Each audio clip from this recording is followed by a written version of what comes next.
ఎన్నికల ప్రచారంలో వైఎస్ఆర్ కాంగ్రెస్ పార్టీ దూసుకుపోతుంది. ఇప్పటికే షెడ్యూల్ ఇంకా వస్తుందనగా చాలా నియోజకవర్గాల్లో వైఎస్ఆర్ కాంగ్రెస్ పార్టీ తన ప్రచారాన్ని దూకుడిని పెంచింది.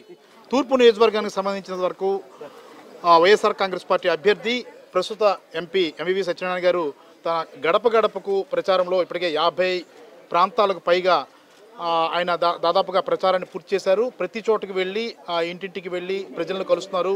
వైఎస్ఆర్ కాంగ్రెస్ పార్టీకి ఎందుకు ఓటు వేయాలి, నన్ను ఎందుకు ఓటు వేయాలని కూడా అడుగుతున్నారు. అడగడంతో పాటు అభ్యర్థిస్తున్నారు. ఖచ్చితంగా తనకు ఓటు వేస్తే మరింత అభివృద్ధి చేసి చూపిస్తానని హామీ ఇస్తున్న పరిస్థితి కూడా కనిపిస్తుంది. మనతో ఎంవి సత్యనారాయణ గారు ఉన్నారు. సార్ నమస్తే సార్. ఈరోజు 59వ రోజు ప్రచారాన్ని మీరు ఆల్రెడీ కంప్లీట్ చేస్తున్నారు. ఎలా ఉంది సార్, ప్రజల నుంచి స్పందన ఎలా ఉంది? చాలా హ్యాపీగా ఉంది. ఫస్ట్ ఆఫ్ ఆల్ నాకు చాలా సంతోషంగా చాలా హ్యాపీగా అనిపిస్తూ ఉంది. ఎందుకంటే ఈవేళ సాధారణంగా ఒక ప్రభుత్వం ఒక 5 సంవత్సరాలు పరిపాలించిన తర్వాత ఇన్ని రోజులు 59 రోజుల పాటు పాదయాత్ర చేయాలంటే ప్రజలతో మన్ననలు ఉంటే తప్ప చేయలేం ఎవరు కూడా, ఏ నాయకుడు కూడా. ఎందుకంటే వాళ్ళందరూ మొహమే చీకొడతారు. ఏదన్నా వాళ్ళకి ఇబ్బంది కలిగినా, ప్రాంతాల అభివృద్ధి లేకపోయినా, శుభ్రత లేకపోయినా, ఇది అర్బన్ ఏరియా, అర్బన్ ఏరియాలో మొహమే చీకొడతారు. అటువంటిది 59 రోజుల నుంచి నాన్ స్టాప్గా మనం పాదయాత్ర చేయగలిగి ప్రజల్లో నవ్వుకుంటూ తిరగలుగుతున్నాం అంటే ఈవేళ ఆ క్రెడిట్ అంతా గౌరవ ముఖ్యమంత్రి జగన్మోహన్ రెడ్డి గారిది, మా కార్పొరేటర్స్ది, మా లోకల్ బాడీస్ది. ఎందుకంటే ప్రతి ప్రాంతంలో కూడా ఈరోజు ఈవేళ మా నియోజకవర్గం మొత్తం ఈస్ట్ తూర్పు కాన్స్టిట్యున్సీ అంత ఎంపీగా ఉన్నాను. 7 నియోజకవర్గాలు ఉంటాయి, కానీ ఇప్పుడు నీకు ఇక్కడ ఇన్ఛార్జిగా ఉన్నాను కాబట్టి తూర్పు నియోజకవర్గం మొత్తం ఈరోజు జగన్ గారు సంక్షేమ పథకాలు 1,40,000 మందికి ఈరోజు ఆయన ద్వారా లబ్ధి చేకూరుతూ ఉంది. అది నిజంగా రియల్ లబ్ధి. ఏదో ఎక్కడా కూడా దాంట్లో మధ్యవర్తులు లేరు, ఎవరికి దాంట్లో చీటింగ్ లేదు, మోసం లేదు. ఎవరైతే లబ్ధిదారులు ఉన్నారో రియల్గా లబ్ధిదారులు, వాళ్ళకి ఎవరైతే ఎలిజిబిలిటీ ఉందో వారందరికీ కూడా వాళ్ళకి నిస్వార్థంగా ఎవరికి రూపాయలు లంచం లేకుండా ఈరోజు అమ్మఒడి కానీ, పెన్షన్ కానీ, లేకపోతే చేయూత కానీ, ఆసరా కానీ, ఇల్లులు కానీ రకరకాల పథకాల ద్వారా ఈరోజు ఇస్తూ ఉన్నారు. గతంలో ప్రభుత్వంలో ఇల్లులు ఇస్తే ఒక గ్రామంలో 10 ఇళ్ళు వస్తే 10 ఇళ్ళు జనభూమి కమిటీ ద్వారా వాళ్ళ కార్యకర్తలు వాళ్ళే తీసుకున్నారు. వాళ్ళ నాయకులు ఇంట్లోకి వెళ్ళిపోతూ ఉండి సామాన్య ప్రజలకు ఏ రోజు అందుబాటులోకి రాలేదు. అదేవిధంగా పెన్షన్లు ఊళ్ళో 10 పెన్షన్లు ఇస్తే 10 పెన్షన్లు కూడా ఎవరైతే జనభూమి కమిటీ సిఫారసు మేరకు వాళ్ళకి ఇచ్చేవారు. ఈరోజు జగన్మోహన్ రెడ్డి గారి పరిపాలన వచ్చిన తర్వాత ప్రతి ఒక్కరికి కూడా అర్హత ఉంటే చాలు. ఏ పార్టీ అనేది చూడకండి, మతాలు, కులాలు, ప్రాంతాలు ఏమి చూడకండి, అర్హత ఉన్న ప్రతి ఒక్కరికి కూడా పథకాలు వర్తింపు చేయండి అని చెప్పేసి ఆ గొప్ప మనిషి ఈరోజు రాష్ట్రం అంతా కూడా లబ్ధి చేకూరుస్తున్నారంటే నిజంగా గొప్ప విషయం.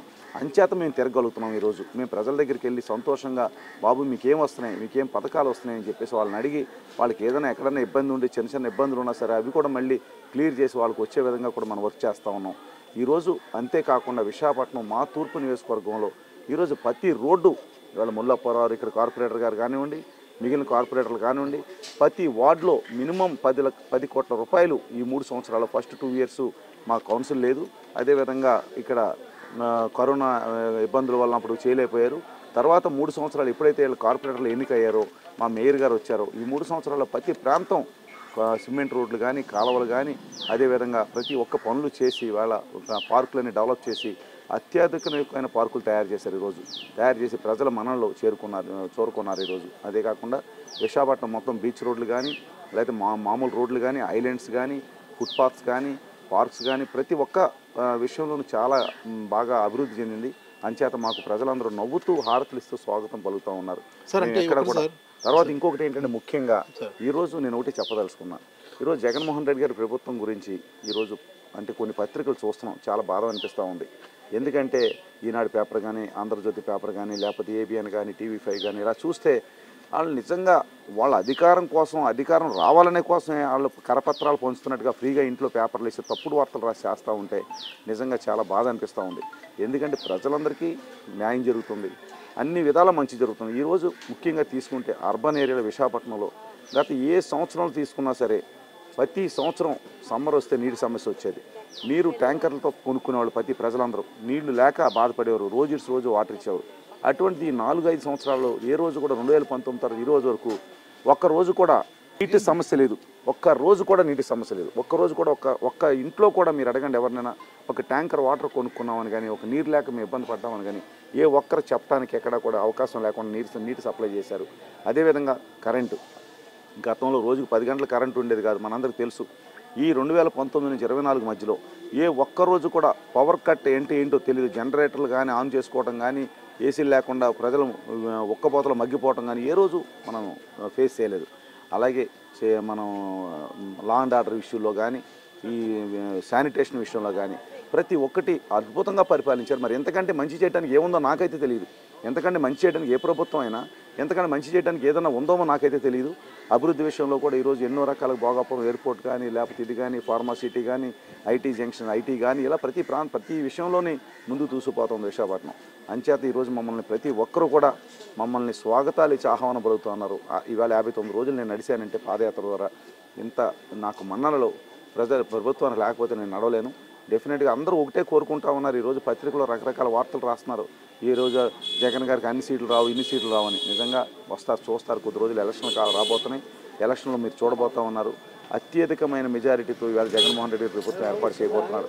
అదంతా ప్రజల కోరిక మేరకు, వేరే ఉద్దేశం కాదు, ప్రజల కోరిక మేరకే జరగబోతా ఉందని కూడా తెలియజేస్తున్నాను.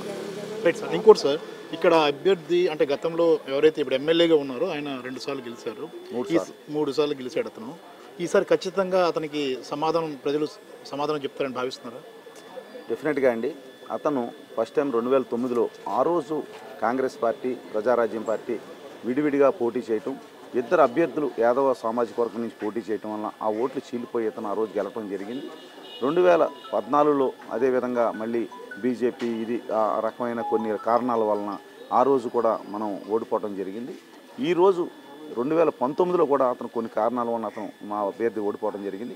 ఇప్పుడు ప్రజలందరూ గమనించారు. ఈ 2019 నుంచి ఈ రోజు వరకు అంతకుముందు జగన్మోహన్ రెడ్డి గారు ఏం చేశారనేది ఎవరో తెలియదు. 2019లో ముఖ్యంగా 2019లో 2014లో కానీ జగన్మోహన్ రెడ్డి గారు ఏమి చేసి చూపించారనేది ఎక్కడా కూడా లేదు.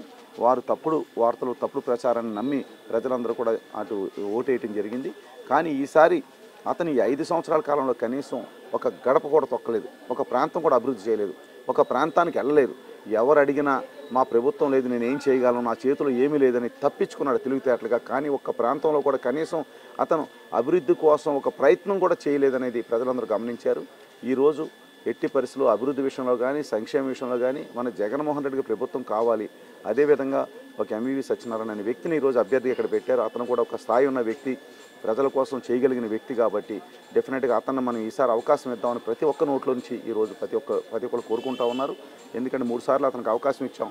ఒక్కసారి ఎంవీవీ సత్యనారాయణ గారికి మన వైఎస్ఆర్సీపీ ప్రభుత్వానికి అవకాశం ఇచ్చి మళ్ళీ జగన్మోహన్ రెడ్డిని ముఖ్యమంత్రి చేసే విధంగా మనం ముందుకెళ్దామని ప్రతి ఒక్కరి నోట్లో వినిపించే మాట. ఈసారి ఎట్టి పరిస్థితుల్లోని మేము ఇక్కడ వైఎస్ఆర్సీపీ జెండా ఎగరవేయబోతా ఉన్నాం. అతనికి పరాజయం ఈసారి మాత్రం తప్పదని కూడా నేను తెలియజేస్తాను. సార్, అభివృద్ధి కార్యక్రమాల్లో ప్రభుత్వం అనేది ఖర్చు పెడుతూ ఉంటుంది, చాలా అభివృద్ధి కార్యక్రమాలు చేస్తూ ఉంటుంది. కానీ మీరు సొంత నిధులతో కూడా చాలా అభివృద్ధి కార్యక్రమాలు చేస్తున్నారు. ఎందుకు అలా? అంటే సహజంగా ఆ బాధ్యత ప్రభుత్వానికి కదా, మీరు సొంత నిధులు కూడా ఖర్చు పెడితే. సాధారణంగా నేను రాజకీయాల్లోకి రాకముందు కూడా నాకు విద్య, వైద్యం ఎవరికే చేయటం అని నాకు ఇష్టం. ఏదైనా ఇల్లులు కట్టుకునే వాళ్ళకి సాయం చేయటం కానీ, విద్యలో పిల్లల్ని చదివించడానికి స్కూల్ ఫీజులు కట్టడం కానీ, హాస్పిటలైజ్ అయిన వారికి అయినా హాస్పిటల్లో వైద్యం చేయించడం కానీ నాకు ఫస్ట్ నుంచి నాకున్న ఒక అలవాటు నాకు అది. ఈవేళ మీకు ఒకే ఎగ్జాంపుల్ చెప్తాను.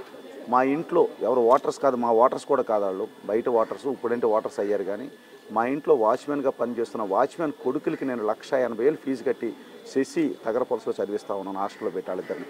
వాళ్ళిద్దరూ మామూలు గవర్నమెంట్ స్కూల్లో కూడా చదువుకోవచ్చు, ఇబ్బంది ఏం కాదు. అంటే విద్య కోసం నాకున్న పిల్లల్ని చదివించాలనే తాపత్రయం నాది. అదేవిధంగా ప్రతి ప్రాంతంలో నాకు వచ్చి నేనంటే చాలా బిజినెస్ నాకు ఉంది, కన్స్ట్రక్షన్ యాక్టివిటీలో ఉన్నాను, చాలా 100 కోట్ల వ్యాపారం నేను చేస్తూ ఉన్నాను. కాబట్టి దాంట్లో నాకు వచ్చి నేను జెన్యున్గా ఒక 10% లాభం మాత్రం తీసుకుంటాను. ఇల్లు కట్టిన దాంట్లో కూడా నేను అబ్నార్మల్ ప్రాఫిట్స్ ఎప్పుడు నేను ఎవరిని అడగను. నాకు ఒక 10 నుంచి 5% లాభం మాత్రమే తీసుకుని ఇల్లు కడతా ఉంటాను.